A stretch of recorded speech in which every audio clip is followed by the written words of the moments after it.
My name is Ishmael, Ismael Corona, Corona. And what is your birthday? My birthday is 6/30/1929. Where were you born? I was born in Los Angeles. Mm-hmm. So you were born in the year of Great Depression. Right. Tell me about your family when you were growing up. Well, it's not much to say. My dad was a painter for Union Pacific Railroad. My mom was a homebody. She took care of 3 children, myself, a younger sister, and an older sister. And I more or less was a homebody. We didn't, being a young kid, we didn't go out and play with the other children because the other children belonged into gangs, and I didn't want to do that. Tell me about the school you went through there. I went to high school out of my district, and the reason why I did that was because I wanted to join the ROTC. I've always have been military-minded, and I went to Roosevelt High School in the city of Boyle Heights. And when I went there the first semester, there was another young boy who wanted to be the commandant or the commander of the unit, and that's what I wanted to be. So we had competition for 3 years in order to see who was going to make it. Who made it? I did. Oh, good for you. At the end of 3 years, I made Cadet Colonel Corona. And when did you graduate this high school? I graduated out of high school in 1947, and that's when I joined the Marine Corps. You enlisted? Yes. When did you enlisted? Do you remember the month and date? Oh, I believe it was February. It seems like everything happens in February. I enlisted in February, and I got out of the Marine Corps in February. You mean 1947? 48. I joined in 47 when I got out of high school, and then I got out of the Marine Corps in 1956, 9 years. And tell me about your boot camp. Where was it and how was it? It was in boot camp. I expected it to be kind of rough because, like I say, I was military-minded, so I more or less had an idea of what was going to happen. And I got through it. How was it? I mean, can you give me some details? Well, let's see. It was rough. It was hard. It was tiring, and always answering yes sir, no sir, and aye sir, and just trying to be as good as you can. They teach you whenever you knock on the door and you want to talk to somebody, you knock on the door, they're on the other side, they say, I can't hear you. So you knock harder on the door. So what happened to you after the boot camp? After boot camp, that's when I was sent to Los Alamitos. I was in the Corps, and being in the reserves, we used to have maneuvers. And in one of the maneuvers, we got sent to Cherry Point in either South Carolina or North Carolina. I don't remember exactly which Carolina it was, but we went there for maneuvers. And while we were there in 1950, the North Koreans invaded South Korea, so they marched us to the theater, and they told us there that if we had anything that we had to do before we go overseas, and that was the first time we heard the word overseas, that we better do it now. So we listened to the little speech that they gave, and we went back to the squadron that I was in. What was your unit? That was VMFN 542. BM? VMF.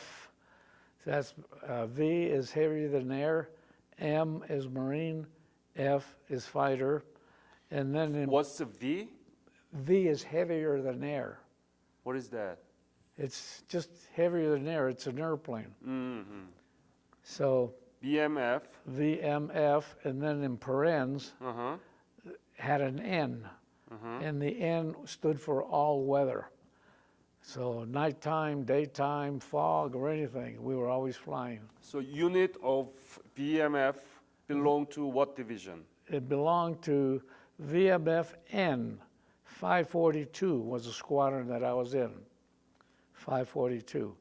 And that was in the 1st Marine Air Wing, MAG 33, MAG 33. And each division has a Marine Air Wing, which is composed of maybe 4, 5, or 6 different squadrons, and they have a Marine Air Wing, Marine Air Group, and we were in 33. So, what was your specialty then in this? My specialty during that time was radio repair. So more or less, whenever the planes would come back from maneuvers, I'd go over to the pilot and ask them, because they were flying Corsairs, F4U. They were flying Corsairs, and I had to find out how the radios were working. And if they say fine, we thank them. If they say it's not very good, so we'd have to check them. And if we found that it was still bad, we'd yank it out of the plane, take it into the tent where they did the repairs. So you did radio. Yeah, radio. And when did you leave Korea? Left Korea in February. No, when did you left for Korea? Oh, when did I leave for Korea? Okay. We were in Cherry Point when they told us that. So we flew back to El Toro in California. That's a Marine Air Base. Yeah. And then from there, we went in cattle trucks. That's what we call the trucks that take us over to our original squadron place, which was Los Alamitos in California. And they told us there that you better take care of what you have to do. And we said, yes, sir. So we went back to the base. We started our regular routine of checking the planes and everything else. And I received a telegram or a letter stating that I was supposed to report to El Toro, because that's regular, and Los Alamitos were reserves. I was reported to El Toro, and there we were assigned a squadron. And that's when I was put into VMFN 542, the all-weather squadron. And I was there 3 weeks. And at the end of the 3rd week, they took us to San Diego in order to load the aircraft carrier that we were going to go overseas on. What was the name of aircraft carrier? Cape Esperance. What? Cape Esperance. C-A-P-E, Esperance, E-S-P-E-R-A-N-C-E, Esperance. It was a baby flat top. It was big enough to hold 2 squadrons on the flight deck. So do you remember when you left San Diego for Korea? Oh, God. What year? 1950, and the year must have been, because we were in June in Cherry Point when the North Koreans came in, and it was in August when I got the telegram to report, and I arrived in Korea September the 17th or 18th. So that's more or less the time frame. Where did you arrive? We arrived at Fukuoka. No, that's not Korea. No, that's wait. No, or in Korea. I thought you were wanting to know when we got there. Mhm. No, I arrived in Korea during the Incheon invasion. That's when I was there because the invasion, I believe, was on the 15th. Yeah. And a couple of days later, we arrived, and then we had to unload the ship of the troops and supplies and everything else. At the time that I was there, during the Incheon invasion, all the big ships were in the harbor firing into Seoul because it was occupied by the North Koreans. And then What did you actually carry in that Cape Esperance? What is it? we had an aircraft carrier. Right. What did you actually provide to the soldiers who already landed there? We had two squadrons there, VMF 214 and VMFN 542. Both of those operated out of Japan to fly in order to do the shooting and bombing and all that stuff. Then later on, after we were in Incheon, about a week, we got sent to Kimpo. And there at Kimpo, we were the first squadrons to operate out of there. And first squadron to operate out of there. And everything was very, very close. The fighting was done within a mile. You could see the people running around, and the planes would do wheels down bomb runs. What is that? They take off with the wheels, naturally, and they leave the wheels down. They go over the area, they drop the napalm, the bombs, whatever they have, they come back and they land, never putting the wheels up. And then they take off again. So that's why they call it wheels down bomb run. And we were in Kimpo for, for six weeks. And at the end of 6 weeks, in October, we got orders to move to Wonsan. And then we moved aboard LSTs. We had to load them with all the supplies that we had at Kimpo. We loaded the LSTs with the ammunition, the troops, the supplies, the tents, and everything else.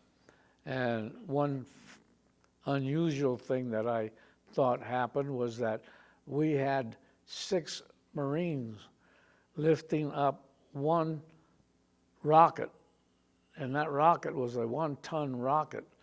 So they had to lift it up in order to put it into the LST. But we had 4 Koreans that volunteered. Those 4 Koreans, I don't know how they did it, but they hooked up the rocket and strap it with the board that they have around the neck and the rope down the rocket, and they would sing a song, and they'd pick it up and take it inside the ship.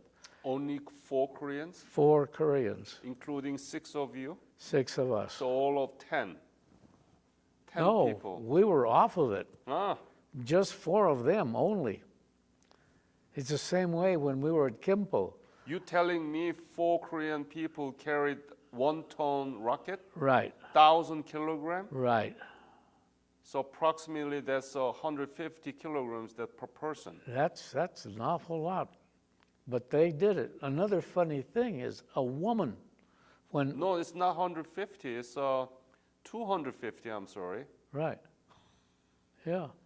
It's the same way when we were on base defense, standing around the area making sure that we didn't have any infiltrators.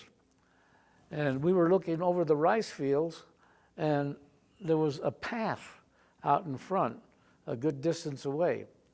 And here we hear somebody hollering in Korean, and we look over there and we see this lady carrying a Singer sewing machine on top of her head. Where she came from, I don't know, because you couldn't see any buildings, and where she was going, I don't know, because there was nothing out there that you could go to. But she was still carrying that Singer sewing machine, showing that she's a strong person too. You know what a Singer sewing machine is? That's a big one. It's got the... I know. Yeah. That's how we did carry in 1950s. Yeah, it was... But now Korea is the world's largest shipping industry, shipbuilder. Right. Yeah, so we don't do that any longer. No, nowadays, when we first got to Korea, it just reminded me of a huge empty lot, the whole country. No streets, no sidewalks, no big buildings or nothing. But now Korea is like Las Vegas, Nevada, just gorgeous. Streets, landscape, 100-story buildings, everything. Have you been back to Korea? I've been back to Korea 3 times, and I'm going again in September. Before a picture, like I said, when we got off of the ships in order to go to Kimpo, you look around and you get off on the land, and it's just dirt, no weeds, no nothing at Incheon itself, just a bunch of dirt. And of course, out in the distance, you could see some of the buildings that are in the harbor itself. But they were all over, just empty, no big tall buildings, no hotels, no airfields, no nothing. Yet, when I went back there for the 3rd time, it was very, very interesting, because the very first time I went, the Korean government had a what do you call it? Had a replay of the Incheon invasion, and when they did that, the ships they had and the carriers and everything else, if we would have had that during the time we went into Incheon, we would have taken Wolmido Island in ½ hour instead of a week or 2. What do you think we have to learn out of this your before and after picture? What does American young generation need to know from your description of before and after picture of Korea? Yeah, well, I think, first of all, that even though there are some units here in the States, like the Korean War veterans, that do go to some schools and give them lectures on what they did and what Korea looked like and all that. So the children here in the United States, people really don't know what Korea was all about.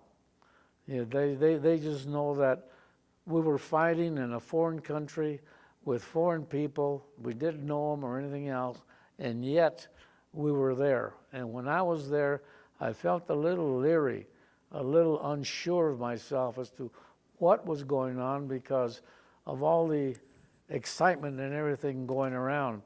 So what I do now is I read a lot of Korean books to find out where I was and what I did. But now I feel so proud. It's beginning to hit me. I feel so proud that I was there. Help the people. And even now I belong to the Korean War veterans here in Albuquerque, and the Korean community here in Albuquerque is real close to the Korean War veterans, that they invite us to their church. So we go to their church, we go through their sermons and everything else, and we always sit in the back of the church. And when the deacon or the priest or whatever they're called would finish, he would start talking about us in the back of the room. And when he got through with his speech, the people, the Korean people, would stand up, turn around, look at us, and bow. I tell you, it's really, really hitting me in the heart. Let's go back to your service. You said that your unit went to Wonsan. Right. That's Wonsan, and by the time we arrived there, the South Koreans had already liberated Wonsan. So we didn't stay there too long, even though we did start to unload some supplies. We decided to load them back on into the LST so we could keep on going up north. So we went up north and we stopped off at Hungnam because we were going to go to an airstrip up there called Yampo. And that was as close as we could get to the reservoir because we had the planes to work with and everything else. So before we even got settled, the Chinese came in and they began to start pushing the troops back out. And like I tell everybody, just an example, not really real numbers, but one Marine division will say 3,000 Marines got surrounded by 4 or 5 or 6 Chinese divisions, 32,000, 35,000 Chinese against the few Marines that were there. So the Marines had to fight their way out. And on the way out, I tell some of these people that ask me how it was, and I told them it wasn't that good, but when they were marching out, it was a narrow road on the side of the mountain, and they'd have the trucks and the troops walking out, and every so often they would stop and rest because they hadn't slept in 3 days and they didn't eat any food in 3 days. So the only thing they had to eat was Tootsie Rolls. Yes. But I would like to hear from you about your service at Yongsan Air Base. What did you do to help Marines in Changjin Reservoir? What did you do? Well, I was supposed to check all the planes that came back from all these bomb runs and everything else to make sure that the radar was working properly. And if it was working properly, then we just forget about that plane and check the next one.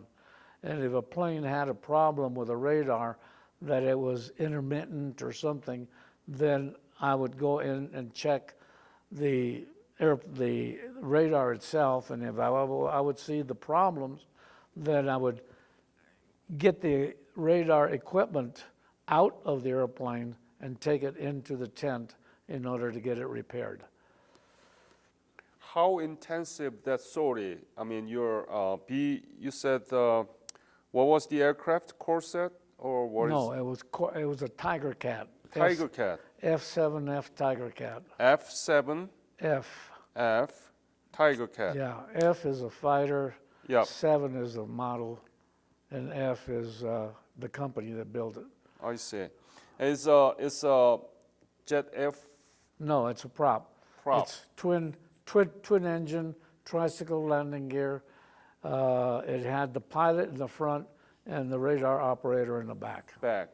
And we really didn't stay at Yampo at all or that long because we had to leave there. Why? Because of the Chinese. They're beginning to push the Marines out from the Chosin, coming down to all the different towns along the way. So they told us to leave the area. So we left the area and we boarded whatever ship we could in Hungnam to leave the area. You knew that the Marine and 7th Division armies were really surrounded and killed like annihilated. Yeah. And you had to leave. Right. We had some casualties, not as many as the Army did. See, lots of things happen that's the reason why I read so many books, because I don't know what's happening. Matter of fact, if it wasn't that I was there when the Air Force had a B-29 that was in trouble, it was shot up, it didn't have hydraulic fluid, didn't have brakes or anything else, and it landed on the strip and started to come down. It tried to stop, and the wind sort of made the plane turn off of the runway and started going on the dirt towards our planes. The wing of the B-29 bomber hit 4 of our tails, and when it hit 4 of the tails, they just bent like this. So from Hamhung, where did you go? Did you go to Pusan again? from Hungnam, we went to Pohang. Pohang. And we tried to reorganize again, but we couldn't do it because everybody was in different ships, and different ships were going different places. So we didn't reorganize there. So then we got back on the ship and then went down to Pusan, but there we couldn't do it either. So we went to Mason and unloaded there. And when we were in Mason, they decided to send the whole squadron back to Japan, to Itami. And Itami was the Marine Air Base in Japan. So while we were there, we tried to get reorganized again and everything else. Once we did get reorganized, they were going to send us back to Korea, but the Air Force had twin Mustangs, P-51s, that were glued to or put together as all-weather fighters, and they weren't operational because their radars weren't working. So they sent us to Irizuki Air Force Base, which is the close part between Japan and Korea, the close part there. And we were strip alert there for a week or two. Then they stopped the North Koreans and the Chinese. They stopped them, and then we went back to Korea to fly out of two different bases for close air support. Mm-hmm. When did you get back to Korea? From Japan? From Japan. Yeah, when did you actually went back to Korea? Did you go back to Korea? Yes. After reorganization? Yes. When? Let's see. Came back from up north in December. It probably was either end of February to get reorganized in January in Japan at Itami. And then in February, we went to Irizuki, and we organized there as, what's the word they use? Close air, no, not close air. God, I forgot the name. Strip alert. That's where we were for strip alert in case they had problems with the enemy coming to Japan. And then we went back to Korea in February. Of 1951. Right. Where? We went back to Pusan, and we stayed there about 3.5 weeks. And then from Pusan, we went, I guess, to the strip south. Can't think of the name. But the name of the airfield was named after El Toro.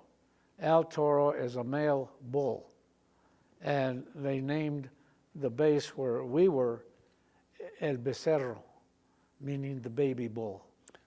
Was it close to Seoul? Oh no, way down south, south of Pusan. Okay, Kimpo. Kimhae. Well, Kimpo is close to... No, I know, Kimhae. How about Kimhae? Does that ring the bell? Well, it wasn't an airstrip, it was just a dirt field. Okay. And what were you doing there? Again, taking care of the radar. Uh-huh. and again they'd fly from there up north to bomb, strafe, and everything else. One time when we were still at Kimpo, going back in time, we had an F-7F that went a habit of putting from mountaintop to mountaintop the 1-inch steel cable. And the planes, when they came down to shoot the trucks here, they come below that. And one time, one of the planes hit the cable and brought back about 30 feet of steel cable with a 25-pound piece of cement at the end. Wow. And after the plane landed, the engineering officer took a look at the plane and said, scrap it. We couldn't use it because it was too badly damaged. What was the most difficult thing to you during your service in Korea? Weather. The weather was terrible. It was 40 and 50 degrees during winter the day. Minus. Yeah, minus 40 and 50, and at nighttime with a slight breeze, 67 degrees below zero. You made sure you didn't touch anything that was metal. So the weather was the worst thing in the whole thing. How much were you paid? How much? You were paid. Paid? Yeah. Nothing. I guess you could call paid would be a bottle of beer. They would give you a bottle of beer with one of the meals. About 80 bucks? Does that ring the bell to you? Month? Oh God, I don't remember because all the pay used to come home. Did you have any Korean people serving with you or Korean civilians? No, the matter of fact, I never saw any Korean civilians. Oh. Never, because every place we went, we go to another, like for instance, we went from Kimpo, which was 3 weeks in tents. And then we went to Yongsan, dig a hole. That's your home for a week. And then you went to Yampo, dig a hole for another time that you're there. Wherever you go, you dig a hole for home. So, but we did have 2 children, 2 kids, young kids. We called them Pat and Mike, and they were house boys. They would do little odd chores that we needed to have done. Did you pay them? Yes, we gave them, not money, we gave them food, we gave them whatever stuff that we had that we didn't want, some clothing, stuff like that. Did they sleep with you? No. Where they went, I don't know. Matter of fact, I do have pictures of them when we got to Kimpo showing the shot down Yak planes, the wing up there, and they're up on the wing, and I'm up there with them, taking a picture of them. So I do have quite a few pictures of them. Did you bring it with you today? I should have. Oh. But I do have pictures of me aboard the aircraft carrier, Cape Esperance, in my military dungarees. How many pictures do you have? Houseboys and everything related to your service? Not very many because they didn't stay too long. I'd say maybe about 3 with the kids, and I've got some pictures of me with the other Marines in front of their tent. When you returned from Korea, what did people say? Well, when I returned from Korea, I still had a job. So I just went to work, and they were interested what I did. But I didn't have very much to really say. One time when I was going to work in the morning, it started to rain. So I parked the car, and I had to walk maybe about 30, 40 feet, and thunder, boom. And you should have seen me just run down the street, you know. I didn't want to walk to the hospital when I came back, when I got out. And one of the doctors there saw me buying coffee, and she says, "Have you had an examination for PTSD?" And I says, "No." She says, "Here's my card. Make an appointment and come and see me." So I went to see her, and she was a nice person, and we just started to talk about anything. But pretty soon she started talking about Korea. And I says, "You know, you're talking about things that I don't want to talk about." She says, "Why?" She says, "Because it brings back bad memories." And she asked me some more, and I started to break down like I did a little while ago. And she says, "You have a slight PTSD on you." You didn't know much about Korea before you left. No. And you didn't have much hope about the future of Korea when you left Korea in 1951. I just felt sorry. Yeah. You know, it was real bad. I mean, like I say, I didn't see any people because every time we moved, we'd have people following us or something else, but they'd live in a different town or city. And now Korea is 13th largest economy in the world. It is beautiful. It is gorgeous. It's amazing. And it makes me feel proud to be there to help. You know, help the people to do better. And they are, when I was there last time, they were building a 100-story hotel building in Seoul. But when I went to Seoul the first time, I went to see Bob Hope at some sort of little theater out in the open, and it was nothing at all. Dirt streets, torn down telephone poles, and wires all over the place, and knocked down buildings, and it was sad. Yeah. I don't know whether any other country during World War II that we fought in so many has been as generous and as nice as the Korean government. But, you know, we go for the 5 days or 6 days, whatever it might be. We pay 30% of the airfare. Everything else is free, the tours, the meals, the hotel. It's just wonderful, wonderful. Anything you want to add to this interview? Well, I just about said how proud I am that I was there. And we have here in the States one family that we are closely tied with. I've given them clothing. I've given them a computer. We talk to each other quite regularly. So it's amazing how close people can really get to each other.